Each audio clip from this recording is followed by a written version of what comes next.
Hello and welcome to my video. Today we're going book shopping. Well, not just book shopping. I'm attempting to go to every single bookstore in my city. I live in Austin, Texas, which is known for cool independent shops and restaurants, and I know there's some really cool independent bookstores. In total, there are over 35 bookstores in Austin, and honestly, I lost count after that number. There's more. If I eliminate ones I'm not interested in, like comic book stores and ones that are repeat chains, then we have a total of 14 bookstores on our list. I don't even know if it's possible to go to this many bookstores in one day, but we're gonna try. First on my list is Black Pearl, which is Black and women-owned bookstore, and it looks so cute. I think out of all the stores on my list, I am most excited for this bookshop. I was just looking up the directions on how to get there, and it's closed today.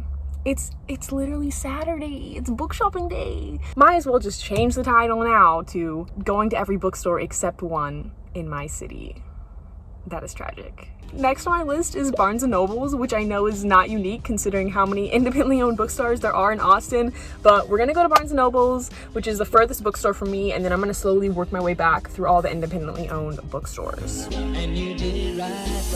Okay, I'm gonna share all my thoughts and reactions I was having during Barnes & Nobles. First, I randomly stumbled upon the classic section, and wow, I don't know if I honestly have a desire to read any of these books, but the covers were so cool, like I wanna fill a whole bookshelf with these books.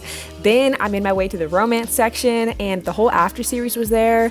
I was a huge Wattpad reader back in the day, but somehow I never read the After series, so I'm definitely considering getting the first book in the series. Also, I did not realize the books were this thick. Like, what? I don't think I've read a book that big since Harry Potter. Then I hit up the Christmas section. Christmas books give me major Hallmark movie vibes, which I can't decide if that's a good or a bad thing, but I do want to read at least one Christmas romance book this year. And now we have found our way to our home, the book talk section. Red, White, and Royal Blue, which may be one of my top 3 books I read in 2020. The Deal, another 5-star read for me. The Song of Achilles' Heel is high on my TBR list. So far, I don't love the one Colleen Hoover book I've read, but I have to try her biggest hits. Then I wandered over to the fiction section. I low-key want to own the entire Brown Sisters series, but I've also heard mixed reviews about the first book, so I'm not sure whether to get it or not.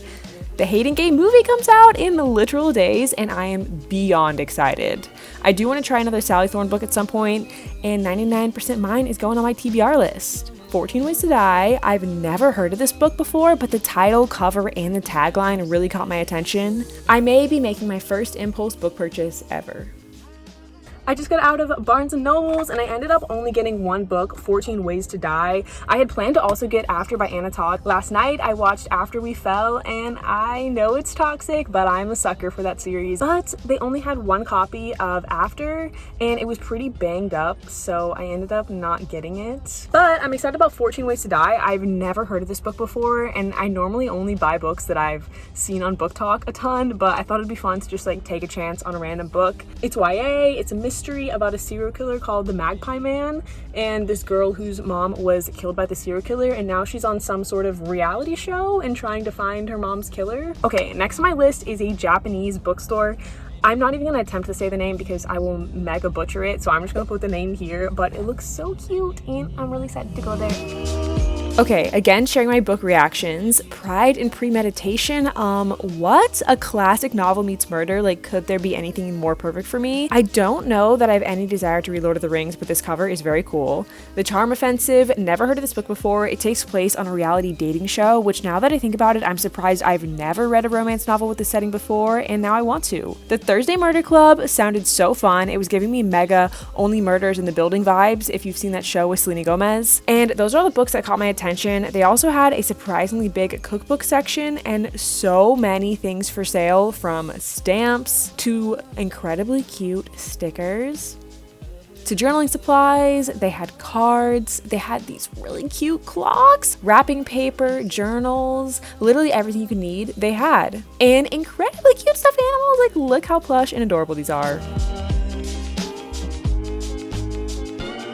I just got out of the bookstore and it was so cute. I'd say it was like 50% books, 50% other things like stationery, etc., which I thought was like very cool. Books wise, I almost bought the Thursday Murder Club, but it's like a group of senior citizens who are like trying to catch a killer and just like love crime, and that's just like an adorable concept. I don't know, that sounds great. And then I also almost bought Pride and Premeditation. I wasn't sure if I needed to read Pride and Prejudice first before reading that book, so I did not get it. And there was also just a huge line inside, so I ended up not getting either book. But those two are definitely now going to be added to my TBR list because they both seemed great. They only had a tiny romance section, which makes sense. It is a Japanese bookstore. I would say like 50% of the books were Japanese books, and then the other 50% were just like random fun fiction books. And then next up, we're going to Bookwoman, which is a feminist bookstore. So it's a lot of indie books and women written books. So I'm really excited for this one. I think this is going to be a home run. I found the romance section. You know what we're going to do? Here are my thoughts. Love Hypothesis has been at the top of my list for a while now.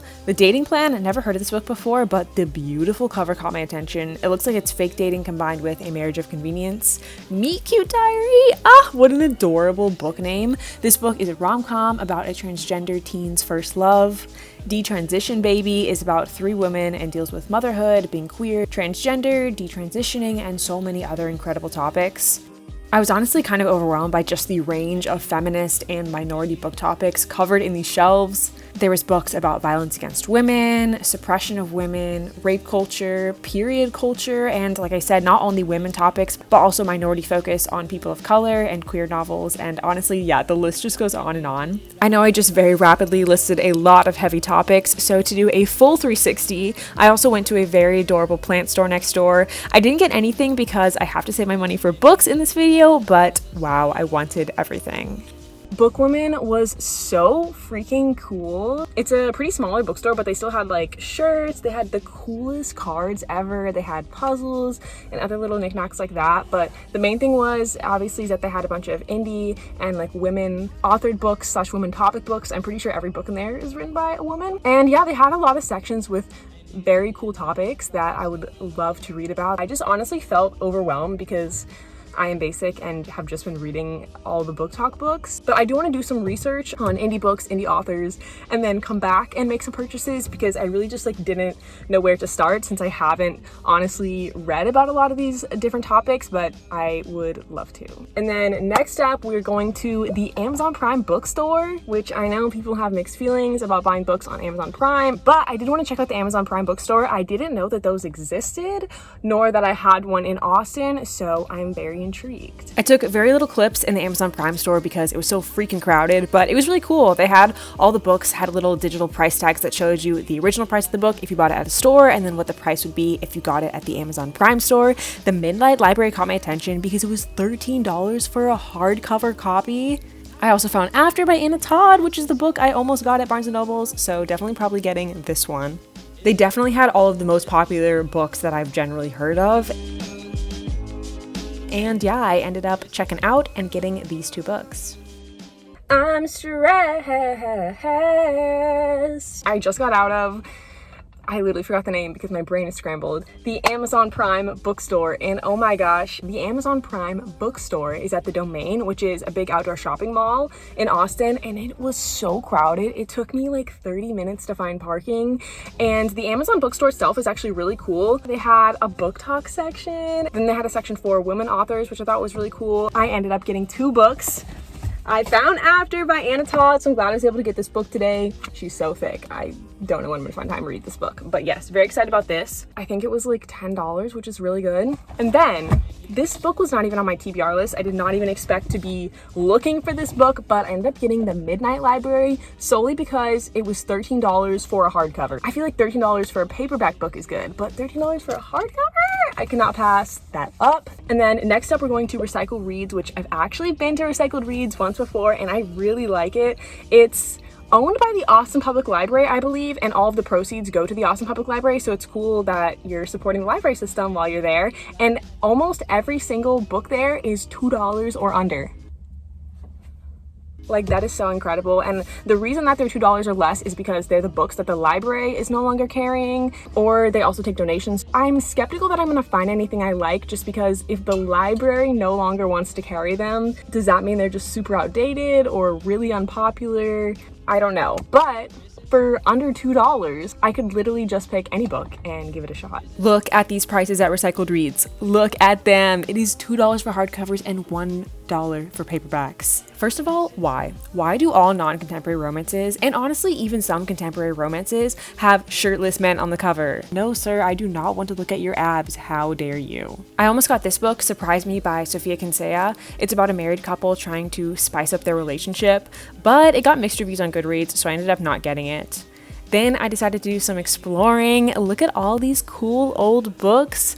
This bookstore is honestly like a treasure trove. They have like cool postcards, cool old books like you just saw, and aisles of fiction books. Okay, back to my reactions to books I considered getting. I have a little story about these Stephen King novels. I have never read Stephen King before, and he's like such an iconic mystery writer, so I really wanted to get one. And there was a book in particular called Cell that they had that got pretty good reviews, but the opening line to the summary was, "There's a reason why Cell rhymes with hell." And it was just so cheesy, I couldn't do it, so I ended up not getting a Stephen King book. Then I saw one of the books in the Sweet Magnolia series, and I love the TV show on Netflix, so I really want to read the series, but it was the 5th book, so ended up not getting it. And then Lost in the Beehive. It sounded like a really heartbreaking story and something very different from what I normally read, so I ended up getting this book. I love recycled reads. It is so quiet in there, it's so chill. Anyway, I got 2 books. I got Lost in the Beehive for $1, for a literal dollar, for $1. I thought the cover was really pretty, and it also has these really cool textured pages. It is about Gloria, who was born in the 60s, and she is attracted to the same sex, and they send her to an institution to be cured, so it's about like conversion therapy. And then I also got Regrets Only, which is about a lady who has like everything's going right for her, but then some freak accident happens, and that like changes and kind of like ruins her life, and she thinks it's just an accident, but then later it turns out that it might not be an accident. So everyone she knows turns into a list of suspects for her. So yeah, I don't really know much about this one, but they had like some featured books, and this was one of the featured books, so I figured if they were featuring it, it would be good. And this one was literally $2 for a hardcover. Okay, I am now at the library, which I know is not a bookstore, but there's 2 books I've been really wanting to get, and they are available at this library. So I figured y'all wouldn't mind if I popped into the library and did some book shopping. Book checking out. No, that didn't need air quotes. We're actually checking out books. Okay, first of all, look at this really cool ceiling. It's like cranes. The whole library is like one giant open room, which is super cool. Here is the first book that I'm grabbing, You Deserve Each Other by Sarah Hoggle. And the second book, Ninth House.